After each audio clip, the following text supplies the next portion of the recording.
Discipline, the first function of leadership. You know I'm happy and smiling when I see that section. Yes, I do. In the frequent discussions of battlefield leadership, we are often prone to overlook the first function of leadership, the development of unit and individual discipline. The battle is the payoff, said Lieutenant Colonel Ralph Ingersoll, and it is exactly that, the payoff on the leadership which welded individuals into a smoothly functioning team. Discipline applies to all. Captain Jack Gary, company commander of the 11th Infantry, writes, discipline is sometimes the determining factor between winning and losing. I once listened to a wounded officer back from fighting in Africa who said, forget all the formalities in the field, forget the officer and NCO distinctions in the field, keep all the 8 balls, they will fight like hell. And I looked up this term 8 balls, and I assume it means like a rebel type guy. The reason I assume that is because the next sentence says, so that was the guy quoting someone from Africa, and he says, I do not believe he had seen very much action or he would not have made such a statement. I had a few, quote, 8 balls who did fight like hell, but I have also had a lot of men who never caused me trouble, who were quiet, confident, well-disciplined, and these men fought much better. So, you get that in case of war, break glass thing where, look, this guy's a little rough around the edges. Right. Yeah, it seemed like when he was like, I also had guys who were quiet, calm, disciplined, or whatever. It just seemed like this 8-ball phenomenon was the opposite of that. Yeah. They're like the troublemakers. Yeah. They're a little bit wild. Yeah. Now, look, we got to have those guys too. We're going to need those guys. And they do have it. They can be awesome, for sure. Because you got to have a little bit of that. I mean, let's face it, if you're joining the military, to go into combat arms, or you're joining the military to go into special operations, you're going in that. You want to do something you basically want to do things that are not legal in the world, right? Like you're going to kill people, you're going to blow things up, you're going to plant bombs. That's what you're going to do. Right. You can't really do that anywhere else. Yeah, that's you're a kid and you're like, what do I want to do when I grow up? Doctor? Lawyer? Banker? Blow things up and kill people? Shoot guns. That sounds like a good one, right? That's not normal. I understand. Yes, fully. I had a conversation with a guy the other day, and he was like telling me that he was having a conversation with a guy that was a SEAL, and he's like, there's something that made me nervous. He goes, when this guy was a young SEAL, he said, I was asking him, hey, you think you're ready to kill people, and you're going to deploy, and this was kind of as Iraq was going on, and this was like a younger SEAL that was going to be heading to Iraq, and the young SEAL was like, oh yeah, I'm ready to kill. I want to kill people. And he's, the guy says, it just seemed a little bit, it seems like it shouldn't be like that. And I was like, it's like that, bro. I go, ask, a frontline infantry grunt, whatever. Well, I can't speak for all of them. You talk to a vast majority of SEALs, and you say, hey, if the enemy presents themselves an opportunity, if there's an opportunity for you to kill the enemy, will you be, is happy the right word? Will you hesitate in the moment of truth? They'll be like, one negative. They'll be stoked. So that's the reality. So there's a little 8-ball, let's face it. He's down for the cause. Yeah.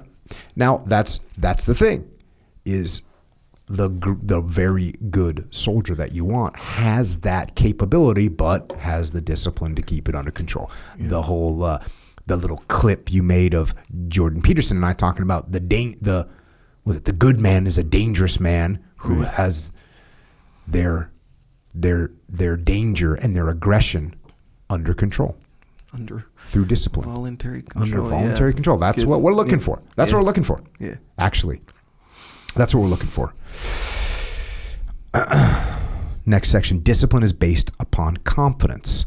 Only a few hours later, after he had lost both legs in combat, Lieutenant Tichenor, who had acted as a platoon leader in 5th Division, 12th Army Group, made this comment to a military observer. Our officers have to be real leaders.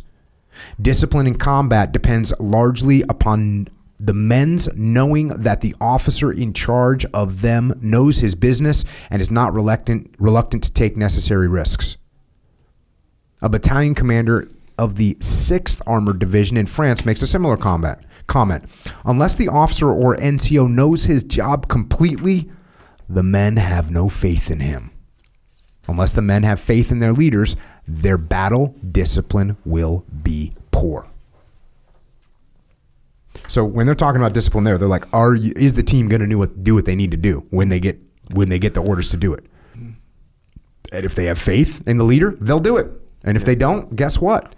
Which is interesting because you think, well, it's the military. It's the military. And if they get ordered to do something, no.